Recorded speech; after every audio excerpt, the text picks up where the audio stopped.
মানুষের বেঁচে থাকার জন্য অক্সিজেন অপরিহার্য, কারণ শ্বাস প্রশ্বাসের জন্য অক্সিজেনের কোনো বিকল্প নেই। মানবদেহে প্রায় 65% অক্সিজেন থাকে, কিন্তু যে গাছপালাকে দীর্ঘকাল ধরে পৃথিবীর অক্সিজেনের প্রধান উৎস হিসেবে ধরা হতো, সেই ধারণাটি এখন অনেকাংশেই ভুল প্রমাণিত হচ্ছে। পৃথিবীর অক্সিজেনের প্রধান উৎস গাছ নয়, বরং মহাসাগর। বিস্তারিত শিহাব ইসলামের ডেস্ক রিপোর্টে।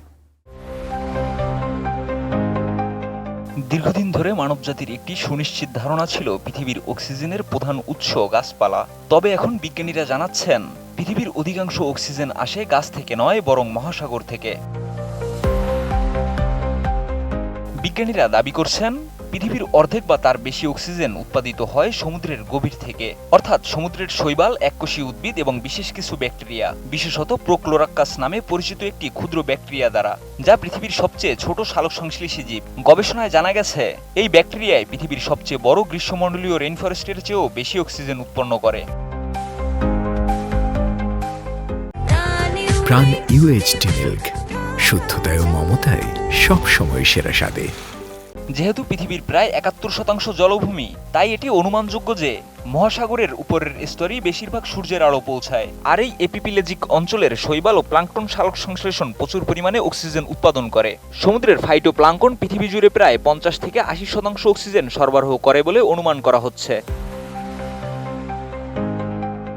বিজ্ঞানীদের মতে এটি ভুল যে অ্যামাজন রেইনফরেস্ট পৃথিবীর মোট অক্সিজেনের 20% উৎপন্ন করে।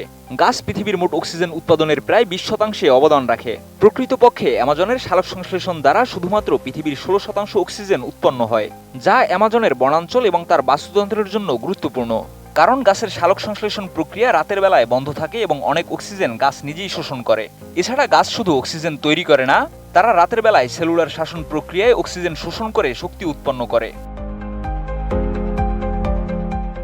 জাতীয় মহাসাগরীয় ও বায়ুমণ্ডলীয় প্রশাসন এবং ন্যাশনাল জিওগ্রাফিকের প্রতিবেদন অনুযায়ী, সমুদ্রের শৈবাল এবং প্লাঙ্কটন পৃথিবীর মোট অক্সিজেনের 70%-এরও বেশি উৎপন্ন করে, যা আমাদের শ্বাস প্রশ্বাসের জন্য অত্যন্ত গুরুত্বপূর্ণ। তাই বলা যায়, পৃথিবীর অক্সিজেনের সবচেয়ে বড় উৎস মহাসাগর। এছাড়া বিজ্ঞানীরা এখন মনে করছেন, অ্যামাজন বনের ভূমিকা অনেকটা অপ্রতিরোধ্য হলেও সমুদ্রের প্লাঙ্কটন ও শৈবালের উৎপন্ন অক্সিজেনের পরিমাণ তাদের চাইতে অনেক বেশি। গাছপালা ও মহাসাগর দুটোই গুরুত্বপূর্ণ, তবে অক্সিজেন উৎপাদনে সমুদ্রের ভূমিকা অনেক বেশি। মহাসাগরই অক্সিজেনের প্রধান উৎস, আর পৃথিবীর বনাঞ্চল যেমন অ্যামাজন শুধুমাত্র পৃথিবীর সালোক সংশ্লেষণের ক্ষেত্রে গুরুত্বপূর্ণ অবদান রাখে। পরিবেশের সুরক্ষার জন্য মহাসাগর এবং বনাঞ্চল দুটোই রক্ষা করতে হবে, আর সমুদ্রের প্লাঙ্কটন এবং শৈবাল রক্ষা করে পৃথিবীকে অক্সিজেনের নিরবিচ্ছিন্ন উৎস দিতে হবে। শিহাব ইসলাম, ATN নিউজ।